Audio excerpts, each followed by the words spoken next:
perhaps what may be one of the last, or if not the last, big content update for Call of Duty World War II. Today we ended up getting an update of around 7 to 8 gigabytes depending on your platform for Call of Duty World War II, in which this started Halloween Scream. It was teased to us first initially on Friday, confirmed as of yesterday, and today we have an abundance of content to check out and play around with. So that said, we're gonna be breaking down today everything the update really changed here for you guys and let you know the lowdown of everything you can expect to jump into when you boot up Call of Duty World War II for the first time since this update. So that said, let's just jump right into it. So the first thing you'll be met with here, of course, is a brand new loading screen. Very minimal in the grand scheme of what all we're gonna be talking about today, but honestly, I love the loading screens, just a little change up when you're first initially greeted in-game, but it's very cool. Again, the Halloween theme is very apparent within this one, but outside of that, what we can actually see here in terms of content additions, well, firstly, we have the Halloween Scream collections. We have 4 different Halloween collections in the overall Halloween Scream collection itself. One for the EMP-44, one for the NZ-41. Those 2 new weapons are, of course, a first for Call of Duty World War II, and then 2 uniforms of the Grim Reaper and the Scarecrow. Altogether, these collections are 57,050 armory credits for the whole lot. And that's relatively low actually compared to other events, but still kind of pricey if you want to grab absolutely everything. Though, of course, you also have to bear in mind there are things in Operation Overlord as well. That being for the SDK 9mm sniper, as well as the crossbow and the sledgehammer. So there's a lot of stuff to take advantage of here at this one, but the weapons themselves just for the Halloween Scream collection are 39,375 armory credits if you were wondering. So if you want to budget yourself accordingly, that's all you'll need here for that out of those, and of course, it'll take a little bit more with those others in Operation Overlord. But actually breaking down the weapons a little bit further, once again, we mentioned the EMP-44, that's a brand new SMG. Decent fire rate, of course, great mobility here with this. The NZ-41 is a rifle, and that's one that honestly I think is probably my favorite out of the lot. It's a high-powered rifle, doesn't have the best rate of fire, but still rather mobile. You could definitely use some attachments here on this to make it better. The base ADS is rather slow, but definitely manageable. The SDK 9mm is a brand new sniper that is a silenced sniper with that integrated suppressor. Very reminiscent to that of what we end up seeing with the Delisle, but it's slightly more powerful and seems a little bit more mobile as well.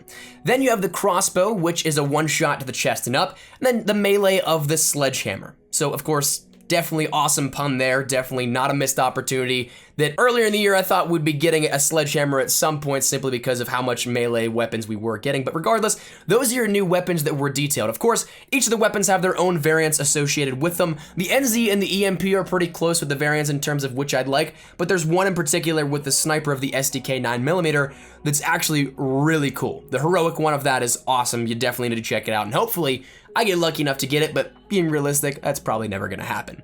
Outside of weaponry, what else do we end up getting? Well, we had a lot of customization options. Firstly, let's talk about uniforms. There are variations of the Grim Reaper that can be found, and that's available for every single division that you can end up using. All of them are pretty awesome. The one actually in the Halloween Scream collection is pretty cool as well. Not very expensive, but the Angel of Death heroic variant of this is out of supply drops, but it is so sick. It is so cool looking, and man oh man do I want this one. Additionally, there are also division specific uniforms as well, which again you can find within the collections and unlockable via those. Those ones are cool and all, but not as good as the Grim Reaper, at least in my opinion. Outside of that, we also get new camos. We had a few different segmented here that we end up seeing. The Halloween Scream one, we actually end up getting only one associated with the event itself, that being called Trick or Treat. It's just got your standard Halloween designs on it, and again, a little blue wave in the background, which is pretty cool, but if it's something that I would don compared to others, I don't know. It's better than some of the camos that we've also seen here in this update though, but the special camo that we end up seeing that we don't have just yet, that's gonna be a part of the community challenge, is the Devil's Candy. Pretty cool with that one. We'll talk about that when we get to the community challenge a little further. And then in Operation Overlord, we also have a handful of them called Gore, Mischief, Jeepers Peepers, Skulls, Bat Outta Hell, and Evil Grin. Truth be told, I'm a little underwhelmed here with these camos. They don't really seem to do it for me, but they all follow the same Halloween pattern, so that might be why it's kind of just like overlapping in my books. But the Evil Grin one is pretty solid as well, so I'll take that one at least. But outside of that, the other special content we end up getting are special helmets. We end up seeing one for the Halloween Scream, and then one which we'll see in the community challenge once again once we unlock that. The Halloween Scream special helmet is the Mummy, which is pretty cool as well. You also end up seeing, I think Overlord had a few things as well. There was a pirate hat that had the little bandana and also eye patch, which is very cool. Then you have the community challenge one, which is the Pumpkin special helmet, and I'll be totally honest, I love this one. This one might actually be one of my favorite special helmets that we have on the year so far. Continuing on a little bit further, we have new weapon charms and new calling cards, and then we can talk a little bit about the community challenge, because that's kind of the customization stuff out of the way. As of recording this, the community challenge doesn't have any details yet out there in the public, but again, there are a calling card, weapon charm, camo, and helmet out there so far in terms of what we can visibly see with this update. As it stands right now, there's no word on a new weapon variant just yet, and that might be something that might be withheld actually to being added in until we actually complete that challenge. But right now, I personally haven't seen it. You guys might, but again, as of recording this, that's off the table. The camo is pretty cool. It's a spam of candy corn type of deal. As for the helmet, again, that's awesome. We just talked about that briefly a few seconds ago. Those are my probably two favorite items here out of this, but community challenge will be live. Look out for more details in the coming hours to days, maybe. After that, we can talk a little bit more about the more general additions to the game, because that's the real content that we can play around with and actually earn out of the way. Outside of this though, let's take a look at the headquarters, because this, if you jump back into it, it's reverted back to very similarly what looks to be an alteration of Attack of the Undead's headquarters. A lot of similarities. The underground bunker below Major Howard's is no longer there housing zombies though, like it was last time, and we also see some differences in terms of there's the candy corn inside that main fire in the upper field, there's candy corn in those cages, and then we also have new decor with the Halloween screen logos. We also see a cool metallic stencil a couple of places in the headquarters as well, with a fire behind it, lighting up that sort of silhouette of the Halloween Scream logo. So definitely very cool if you want to jump in and hang out there. It's no longer bright, sunny, and happy, upbeat like we saw with Days of Summer, but instead, the zombies and Halloween Scream are upon us, so it's a little more dark and a little more scary, spooky, if you will. But that said, outside of that, we also end up seeing there are new orders and contracts. Now, right now, the daily orders allow for a new Halloween Scream bribe to be earned here at this one, and follows suit with what we've seen the past couple of events where it's 35 matches to get that bribe. And I'm assuming there is no limit here for this outside of you just need to have a refresh of every single day. So you can get one bribe a day theoretically if you play 35 matches each day.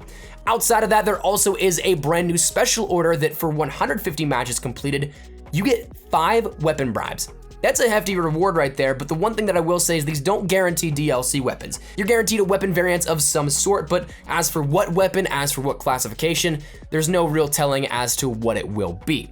But you're guaranteed 5 weapon bribes for 150 special matches starting today. Not sure how long that'll last. As for the new contracts, we end up seeing the VMG 1927 is this week's weapon contract from Butcher. That's available for 5,000 armory credits, and you have an hour and 20 minutes to complete that. All it is 10 LMG headshots, so rather simple, rather easy to do. You should be able to knock this one out in no time. And additionally, like we mentioned, the VMG 1927 actually isn't that bad of a weapon. If you're not an LMG user, it's rather mobile, so you don't have to use it as a sort of stationary LMG. You can play a little more hybrid or on the go with this, and it's gonna do absolutely fantastic for you. And the power of it absolutely rips through everybody. So if you don't have a variant of the VMG, definitely check that one out. Also, we end up seeing that the Halloween Scream starter bundle was introduced.